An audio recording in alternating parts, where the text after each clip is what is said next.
Sharvari, you are तो obviously you are stunning, but ये दोनों भी उतने ही चमक रहे हैं। चमक It's the मतलब I'm sorry for the sexist comment, but you know ये देखने को नहीं मिलता है। No, I think I'll also tell you that the success a little bit is also glowing. Hair, look at like your hair, man. मैंने ये सोच के नहीं की थी फिल्म की ओके तरस जैसा गाना मिलेगा। इनफैक्ट हमने तरस अभी शूट किया कुछ 1 महीने पहले इनफैक्ट। तो मेरे लिए एक्चुअली सबसे ज्यादा एक्साइटिंग ये होगा अगर जो भी ऑडियंस मेरा काम फॉलो कर रही है वो ये कहे कि अरे हमने पहचाना ही नहीं शर्वरी को, या फिर अरे शर्वरी ने ये कर दिया। वही शर्वरी ने आके खुद से ही फिर आके hi Taran she made me feel comfortable और मुझे लगा ये शर्वरी तो अपनी तो That's so sweet. ये तो मौका मतलब फैमिली मैन 1 नहीं आया था जी तो फ्रेंचाइज का पता नहीं था कि इतनी बड़ी फ्रेंचाइज का पार्ट भी हूँ मैं। जी ऑडिशन दिया, रोल मिला।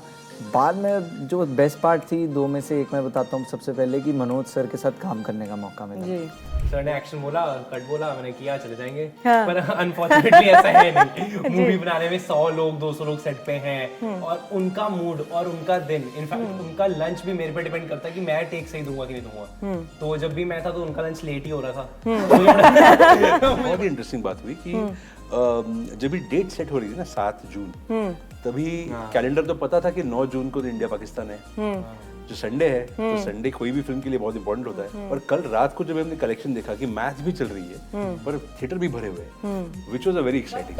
संजय सर की बात की जाए तो डेफिनेटली वो लोग दुनिया उनको परफेक्शनिस्ट कहते हैं क्योंकि वो हैं। मैं क्लैप एडी थी और मुझे एक क्लोजअप सीन में उन्होंने बोला कि क्लैप देके नीचे बैठ जाओ। तो मैंने बोला नीचे बैठ जाओ, पर 2 एक्टर्स तो यहाँ खड़े हैं, वो बात करेंगे, मैं उनके बीच में नीचे बैठ जाऊँ, ऐसे कैसे होगा? Hello guys, welcome to TV9 Bharatvarsh. And इतनी सबसे पहले आदित्य मैं आपसे शुरू करूंगी कि इतनी एनर्जेटिक टीम है आपकी। मैं देख रही हूँ कि ऐसा कभी नहीं हुआ मेरे साथ किसी इंटरव्यू में कि मैं इंटरव्यू करने जाऊँ और वो आपस में इतनी एनर्जी के साथ बात कर रहे हैं, डिस्कस कर रहे हैं, चीज़ें कर रहे हैं। तो एज अ डायरेक्टर ये प्लस पॉइंट था या इनको थोड़ा डिसिप्लिन करने में मुश्किल होती थी? इनफैक्ट बहुत बड़ा प्लस पॉइंट था बिकॉज इन्होंने एक साथ कभी पहले काम किया नहीं है। This is their first time working together. तो फिल्म है कॉमेडी, आपको अगर उनकी कॉमेडी ऑन स्क्रीन देखनी है तो केमिस्ट्री पे ही कॉमेडी बनती है, और अगर कॉमेडी इनकी वर्क होनी है तो इनकी केमिस्ट्री ऑफ स्क्रीन बिल्ड होनी बहुत जरूरी थी। अच्छा। तो आई थिंक इनका डे 1 से ही ये हो चुका था कि पहली मुलाकात में ही वो देयर वाज नो एप्रीहेंशन कि कौन कैसे बिहेव करेगा, कौन क्या बात करेगा। वो ब्रेक ही हो चुका था। अच्छा। वो किसने किया पता नहीं मुझे ब्रेक, वो क्यों हुआ ब्रेक पता नहीं, पर वो मेरे लकीली बहुत सही तरीके से ब्रेक हुआ। और डे 1 से जब ये कैमरा फेस करने की का टाइम आ गया तभी से वो ये दोनों भाई दोस्त कजिन्स लग रहे हैं, एक ग्रुप लग रहा है। तो मुझे हमेशा लगता है कि जब भी आप थिएटर में बैठ के अभी लोग बोल रहे हैं कि बहुत अच्छा काम किया, वो काम किया कहाँ से आया? वो आया है बिहाइंड द कैमरा जो हुआ है इनके साथ। अच्छा। दोस्ती से आया है। क्योंकि तीनों में इतना कॉन्फिडेंस, इतने सुंदर है। मतलब शर्वरी, यू आर तो obviously you are stunning, but ये दोनों भी उतने ही चमक रहे हैं। चमक मतलब I am sorry for the sexist comment, but you know ये देखने को नहीं मिलता है। No, I think I'll also tell you that the success a little bit is also glowing on their face. खुशी आ गई वो एकदम से। Look at like your hair, man. But kudos to Sharvari also.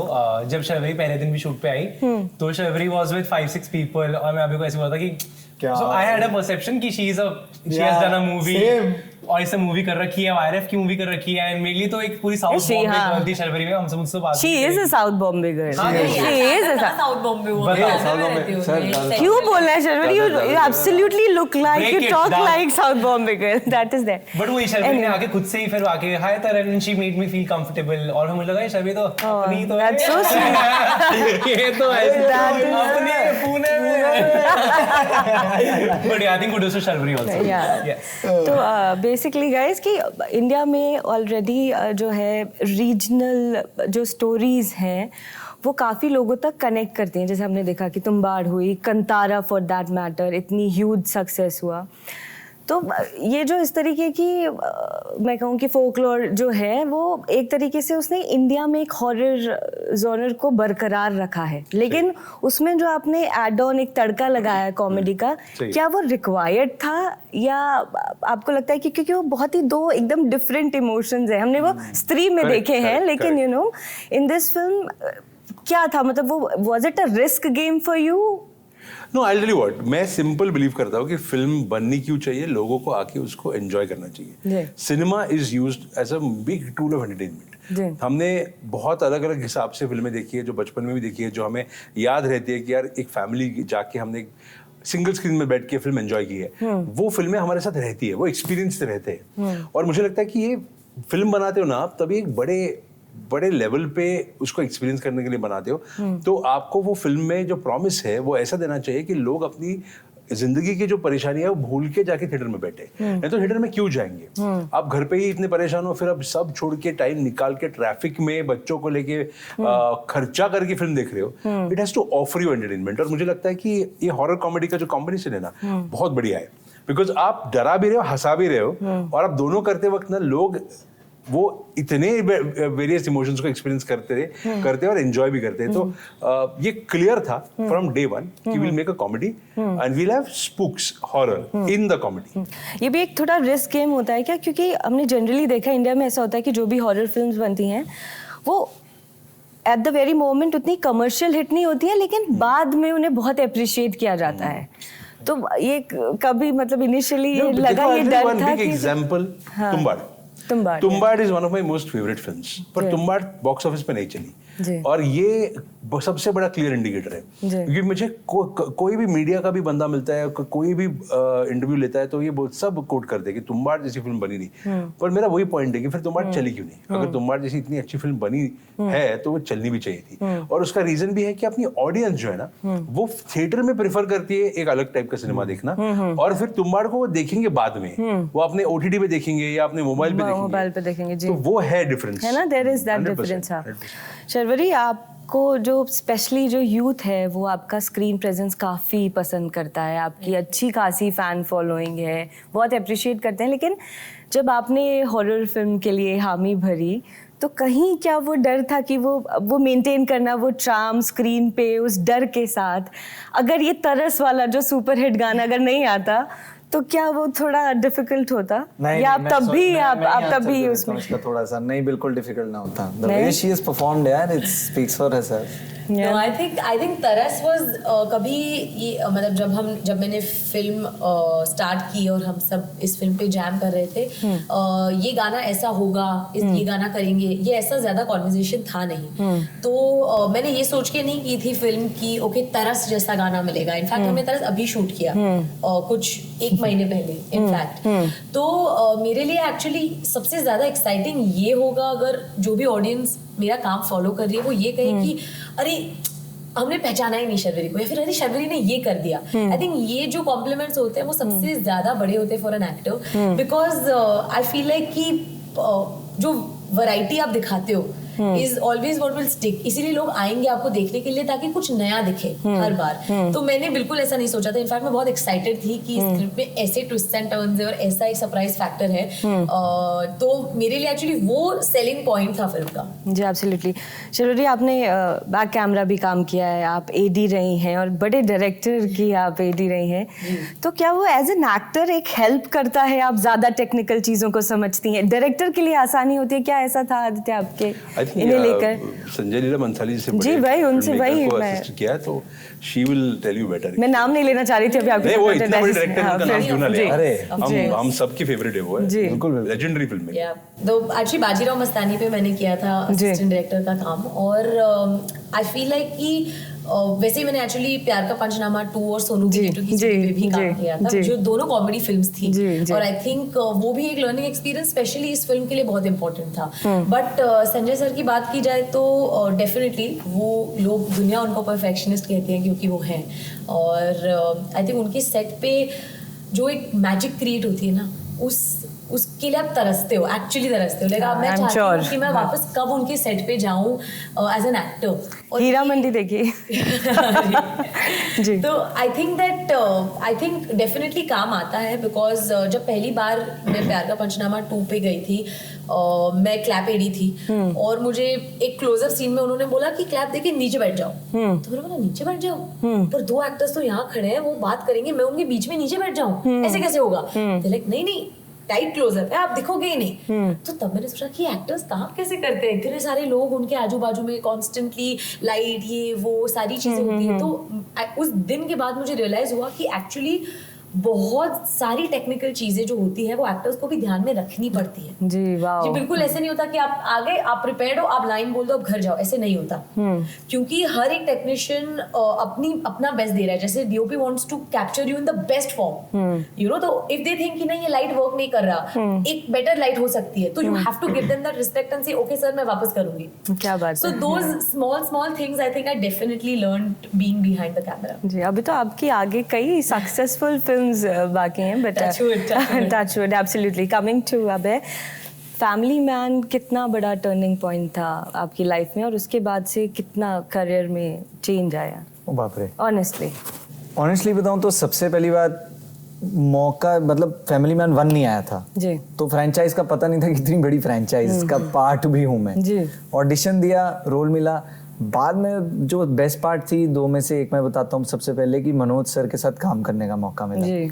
वो मेरे को ये था कि मेरा शायद उनके साथ सीन होगा नहीं होगा, नहीं भी था तो भी मुझे था कि मैं एक्चुअली जिस दिन शूट नहीं भी रहता था ना, मैं उस दिन भी सेट पे चला जाता था कि चलो उनको देखने का मौका मिल जाएगा, उनसे कुछ सीखने का मौका मिल जाएगा। और बहुत कुछ सीखने को मिला। वो तो मतलब वो एनसाइक्लोपीडिया हैं ऑन एंड ऑफ स्क्रीन, जो वैसे वो एडुकेटेड हैं, जिस तरीके से वो बोलते हैं, एक्टर्स को कंफर्ट करते हैं अपने को एक्टर्स को, तो दैट इज मतलब उसके बाद से ऐसा तो नहीं रहा आपके साथ कि हाँ ये काम करूंगा, अच्छा ये नहीं करना है, बहुत ऑफर्स आ रहे हैं या अरे नहीं, अब तो इसके बाद भी आई एम श्योर मुंड्रिया के बाद भी थोड़ा नहीं lucky you? नहीं, lucky of course me, but I think I'll always put myself second to the opportunity. वो सबसे बड़ी चीज होती है। और फैमिली मैन के बाद भी एक्चुअली जो मेरा मेजर टेक अवे था ना, वो ये था that I have never underestimated the power of cinema. और मुझे उसके बाद लगा और वैलिडेट होगी वो चीज, क्योंकि मैं 4 दिन ही मैंने शूट किया था जी। और वो 4 दिन का मुझे जो 40 गुना प्यार मिला है ना जी, तो वो मेरे लिए सबसे बड़ा टेक अवे था, इररिस्पेक्टिव ऑफ कि आपके फॉलोअर्स कितने बढ़ गए, इररिस्पेक्टिव ऑफ लोग आपको मतलब क्या बोल रहे हैं क्या नहीं बोल रहे हैं, मतलब और लोगों ने बहुत प्यार भी दिया उसको, तो उसके लिए तो मैं हमेशा थैंकफुल हूँ। लेकिन मुझे वो पावर फील हुई ना कि हाँ यार ये जो प्रोफेशन मेरा है ना, this holds a power, a divine power where you can actually change people's mindset, people think, and how you can influence people in a lot of ways. So that power I came to understand in a little bit way. और मुझे से I think अब और ज्यादा बड़े वे में, because इससे बड़ा गिफ्ट मेरे लिए हो ही नहीं सकता है कि मैं सिनेमा हॉल में एंटर करूं और लोग मेरे कैरेक्टर के नाम से मुझे बुलाएं, चिल्लाएं और एक फोटो के लिए, I think एक एक्टर के लिए बहुत बड़ी बात होती है। Ultimate thing for an actor is this only, मतलब सिल्वर स्क्रीन पे आ गए और लोग आपको प्यार दे रहे हैं। अभी थैंकफुली 3 दिन में इतना अच्छा रिस्पांस दिया ऑडियंस ने, इससे मतलब मुझे नहीं लगता है इससे बड़ी भी कोई बात हो सकती है। तरन आप इन्फ्लुएंसर रहे हैं और ऐसे आप अब तो चलो मैंने आपको एक्टर भी कंसिडर कर लिया, लेकिन आप इन्फ्लुएंसर तो आप ठीक है, चलिए आप सदा बाहर रहेंगे और आप इतना अच्छा कंटेंट लेकर आते हैं, आप बोलर्स को इमिटेट करते हैं। तो बिग स्क्रीन पर आना, क्योंकि आप यहाँ खुद का कंटेंट क्रिएट कर रहे हैं, यहाँ पर आप किसी और के कंटेंट पे काम कर रहे हैं, तो जब वो जो इंस्ट्रक्शन मिलते हैं तो अंदर लगता है कि क्या मैं थोड़ा कुछ ऐसा कुछ फील हुआ है? हाँ, ऑफ कोर्स रील बनाना या फिर यूट्यूब वीडियो बनाना इस मूवी को बनाने से बहुत डिफरेंट है, but you don't go with that expectation. मुझे लगा था कि सर ने एक्शन बोला, कट बोला, मैंने किया, चले जाएंगे। पर अनफॉर्चुनेटली ऐसा है नहीं। मूवी बनाने में 100 लोग 200 लोग सेट पे हैं और उनका मूड और उनका दिन, इनफैक्ट उनका लंच भी मेरे पे डिपेंड करता है कि मैं टेक सही दूंगा कि नहीं दूंगा। तो जब भी मैं था तो उनका लंच लेट ही हो रहा था। मुझे बड़ा बुरा लगा कि बेचारे खाना नहीं खा पा रहे मेरे कारण। बट या डिफरेंट एक्सपीरियंस है, डिफिकल्ट है, ऑफ कोर्स डिफिकल्ट है। हमें लगता है कि maybe as content creators हमें लगता है कि शायद हमें मूवी करनी है, ऑफ कोर्स सबका मन करता है, but the process is very tough. हमने वर्कशॉप्स करी हैं अभी और मैंने बहुत सारे जैमिंग सेशंस कर रहे हैं। रूम में जब शूट हो भी जाता था तो हम दोनों के रूम साथ साथ होते थे और हम एक दूसरे के रूम में अगले दिन का जो सीन है वो रिहर्स करते ही करते थे। और आई मेड श्योर कि मैं कभी भी सेट पे लाइन ना भूल जाऊं, बस वो मेरा एक हो रहा था कि मैं लाइन नहीं भूला, कभी नहीं। करेक्ट लाइन भूला नहीं मैंने। एक्टिंग विजय लाइन सब रट के आता था। अच्छा, हाँ। कल का मैच देखा? हाँ, कल का मैच देखा मैंने। क्या लगा, कैसा फील हुआ? मतलब ऑब्वियसली खुशी तो हुई होगी, लेकिन पर ऐसे आपस में आप लोगों में डिस्कशन होता है Actually आपको क्रिकेट को बताऊं, लेकर? हम तो मैं बहुत बड़े क्रिकेट फैंस हैं। हाँ। कल के बारे में एक ऐसी हुई, बहुत ही इंटरेस्टिंग बात हुई कि जब भी डेट सेट हो रही थी ना 7 जून, तभी कैलेंडर तो पता था कि 9 जून को तो इंडिया पाकिस्तान है, जो संडे है, तो संडे कोई भी फिल्म के लिए बहुत इंपॉर्टेंट होता है। पर हमने सोचा कि देखो let's give it a shot कि अगर फिल्म देखने लोग आएंगे तो आएंगे। और कल रात को जब हमने कलेक्शन देखा कि मैच भी चल रही है पर थिएटर भी भरे हुए हैं, which was a very exciting thing. तो हम बहुत ही हाँ, ये तो तो मतलब oath taking ceremony, oath taking ceremony, match, Munjya, तीनों चीज एक साथ हो रही एंड तीनों चीज अच्छी हुई देश के लिए। Very good. Very nice. Coming back to Aditya, आपने जितना भी मैंने, क्योंकि अभी तक मैंने फिल्म देखी नहीं है, लेकिन जितना भी मैंने सुना है, जितना भी मैंने पढ़ा है, मैक्सिमम ये रिस्पॉन्स आ रहे हैं कि आपने जिस बजट में जो काम किया है, चाहे वो VFX को लेकर हो या बाकी स्टोरी को लेकर हो, इनकी एक्टिंग को लेकर हो, वो कमाल का है। पर क्या ऐसा लगता है आपको कि अगर बजट ज़्यादा होता फिल्म का तो आप ये जो कैरेक्टर है इसको आप ज्यादा और अच्छी तरह से दिखा सकते थे? डेफिनेटली होता है कि क्योंकि आपको जो बजट मिलता है उसमें आपको एक और टूल्स मिल जाते हैं कुछ चीजें करने के लिए। बट मुझे ऐसा लगता है कि जो मुझे बजट ऑलरेडी दिया गया था इस फिल्म के लिए वो काफी अच्छा था।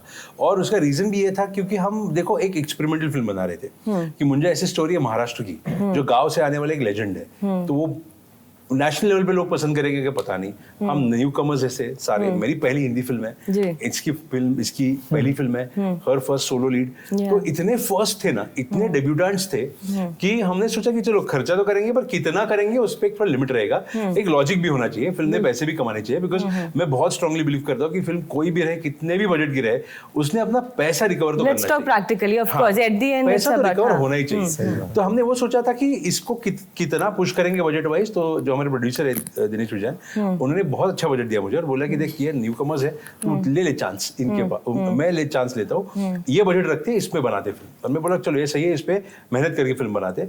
तो फिल्म बनाने के वक्त या फिल्म बनते हुए हमें जो चाहिए था सब मिल गया।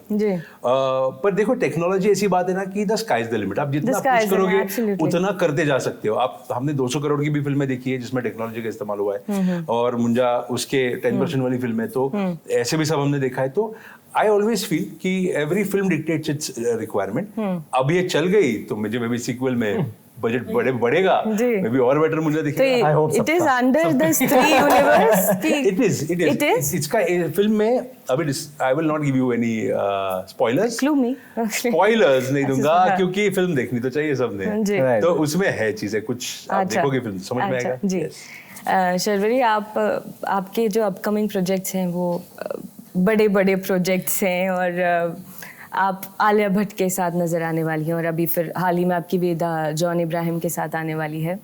तो ये चीज़ें क्या बहुत स्मूथली आपकी ज़िंदगी में आ गई हैं? इसके पीछे का जो है बहुत ज़्यादा स्ट्रगल है शर्वरी आपकी लाइफ में? आई थिंक डेफिनेटली बहुत स्मूथली तो नहीं आई, ये मैं ज़रूर कहूँगी, क्योंकि मेरे पिछले फिल्म के बाद एक्चुअली 2 साल बाद मुंजा आई है, और हर फिल्म की एक अपनी जर्नी होती है, और एक फिल्म एक्टर और फिल्म कनेक्ट होना भी बहुत इम्पोर्टेंट है। तो आई वुड से कि मैं बहुत ज़्यादा ब्लेस्ड मानती हूँ अपने आप को, क्योंकि ये जो लाइनअप है वो बहुत एक्साइटिंग है एज एन एक्टर, बहुत एक्साइटिंग है फॉर समवन, मतलब इतने सारे प्रोड्यूसर्स और डायरेक्टर्स वो are very big in the industry, मुझ में बिलीव करते हैं। ये आई थिंक कभी कभी मतलब मुझे भी ऐसा डर लगता है, यू नो, बिकॉज आप सोचते हो कि कैसे, बट आई थिंक मैंने हमेशा से चाहा है कि मैं एक्सपेरिमेंटल फिल्म्स करूँ, मैं बहुत बड़ी फिल्में करूँ, और मैंने हमेशा से ये मैनिफेस्ट किया है। तो स्मूथ या डिफिकल्ट ये तो मैं नहीं कहूँगी, लेकिन ये एक मैनिफेस्टेशन ज़रूर थी, बिकॉज वेदा एक एक्शन फिल्म है, ये हॉरर कॉमेडी है, स्पाई यूनिवर्स एक एक्शन फिल्म है। सो आई थिंक कि हर एक जॉनर अलग मुझे मिला है, और मैंने उसे चूज भी किया है कॉन्शियसली। तो मैं बस यही चाहूंगी कि ऑडियंस उससे भी बहुत ज़्यादा प्यार दे। जी, जितनी भी ओवरऑल आप सबकी जो फ्रेशनेस है, आपके अंदर का जो एंथुजियाज्म है, पर्सनली मुझे ऐसा लग रहा है it's a long way to go for everyone. Incredible work guys, and all the very best. अभी तक रिस्पॉन्स अच्छे, आई एम श्योर आगे भी अच्छे होंगे। Thank you so much for talking to TV9। Thank you.